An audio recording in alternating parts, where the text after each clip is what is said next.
2학년 1학기 국어 8단원 마음을 짐작해요. 글쓴이의 마음을 느껴봐요. 2학년 친구들 안녕하세요. 신나는 국어는 신옥쌤과 함께 2학년 국어교실에 온 것을 환영합니다. 지난 시간에는 받침이 뒷말 첫소리가 되는 낱말을 알아보고 그 낱말을 소리내어 읽어보았어요. 지난 시간에 배운 내용을 떠올리며 문장 학교 가는 길에 고개를 들어 구름을 보았습니다. 를 잠깐 살펴봅시다. 이 문장에는 받침이 있는 글자 뒤에 이응이 따라 나오는 글자가 3개 있어요. 그 낱말은 무엇일까요? 다시 한번 문장을 들어보세요. 학교 가는 길에 고개를 들어 구름을 보았습니다. 네, 그 낱말은 바로 길에, 들어, 구름을 입니다. 어떻게 읽으면 좋을까요? 길에는 길의 받침 리을을 에의 이응 자리로 보내 길에라고 읽으면 됩니다. 들어, 구름을 이렇게 읽으면 되고요. 학교 가는 길에 고개를 들어 구름을 보았습니다. 어때요? 훨씬 자연스럽죠? 이번 시간에는 글쓴이의 마음을 짐작하는 방법을 알아보고 이야기를 읽고 자신의 경험을 떠올려 글쓴이의 마음을 짐작해 보겠습니다. 친한 친구를 길에서 우연히 만났을 때 어떤 마음이 들까요? 반가운 마음이 들어요. 네, 맞아요. 또 친구가 아끼는 색연필을 실수로 떨어뜨렸을 때는 어떤 마음이 들까요? 미안한 마음이 들어요. 네, 우리는 상황에 따라 다른 마음이 생겨요. 그때그때 달라지는 마음을 우리는 어떻게 짐작할 수 있을까요? 글을 읽고 글쓴이의 마음을 짐작하는 방법을 배워보도록 하겠습니다. 신발아, 꼭 붙어 있어라 를 들어보겠습니다. 학교에서 달리기를 했다.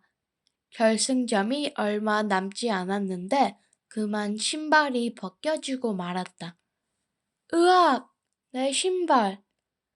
다른 아이들은 신발이 벗겨지지 않고 달리기를 잘하는데 나만 신발이 벗겨진 것이다.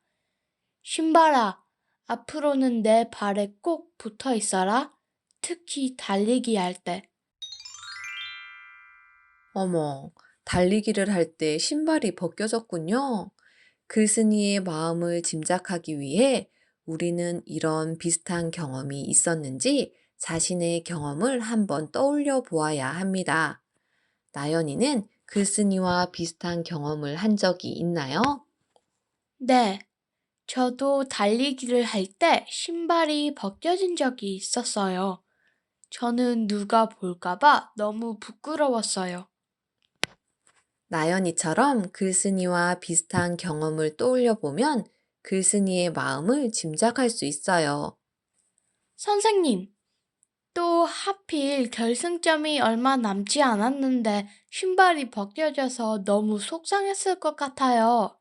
네, 맞아요. 글쓴이의 상황을 생각해 보니 글쓴이가 얼마나 속상했을지 짐작이 되지요.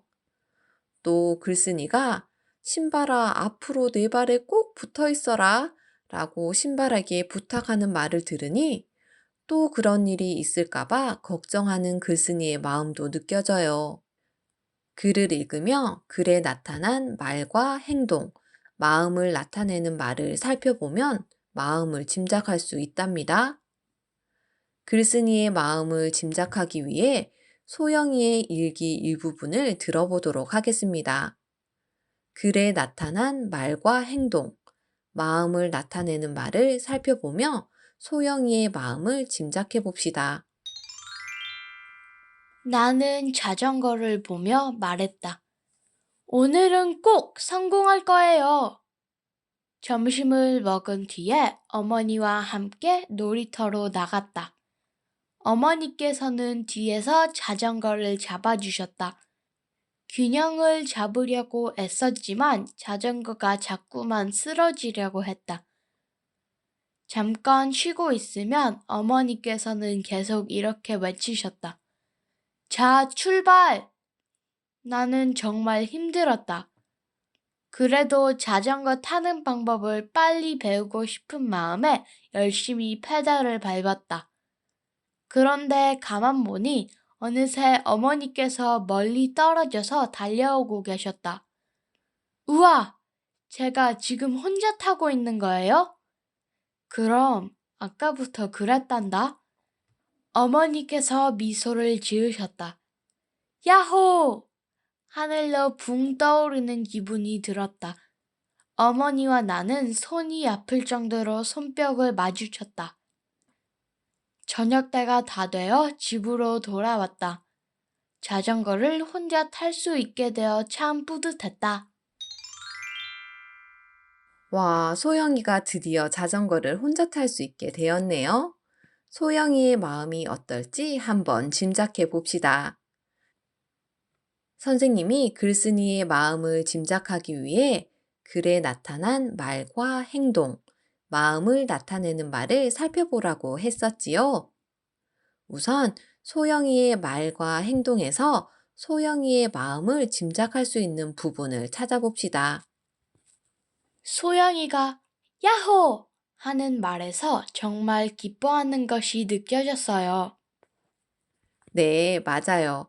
우리가 어떨 때 야호! 하고 말하는지 생각하면 소영이가 얼마나 기뻤는지 알 수 있어요.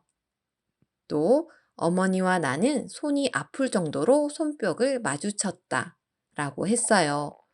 이 행동에서 어떤 마음을 짐작할 수 있나요? 정말 기뻐하는 것 같아요. 그렇지요.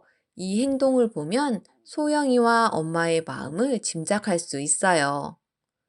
다음으로 소영이가 소영이의 마음을 직접적으로 드러낸 표현을 찾아볼까요?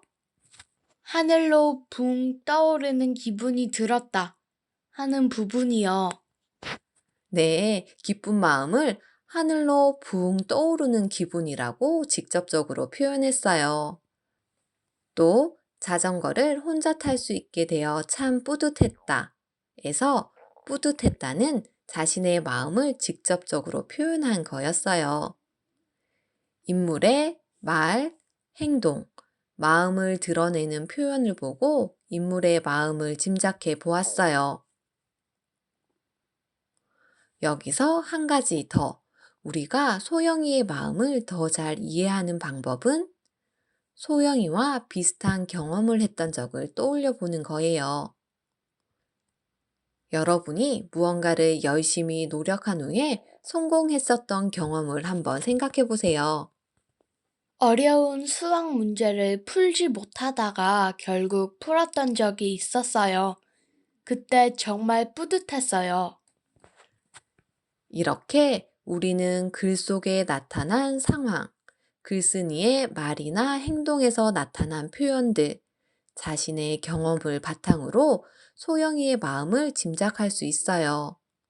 그렇다면 소영이의 마음은 바로 뿌듯한 마음, 기쁜 마음이었겠죠?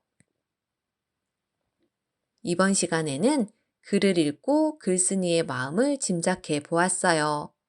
생활 속에서도 친구들이 하는 말이나 행동을 보며 친구의 마음이 어떨까 생각해 보면 친구의 마음을 짐작할 수 있어요. 친구의 마음을 짐작하면 어떤 점이 좋을까요? 친구가 힘들면 위로해 줄 수 있고 기쁘면 함께 기뻐해 줄 수 있어요. 다음 시간에는 일이 일어난 차례에 맞게 나만의 이야기를 만들어 보도록 하겠습니다. 국어는 역시 신나 신옥쌤이었어요. 친구들, 다음 시간에 만나요.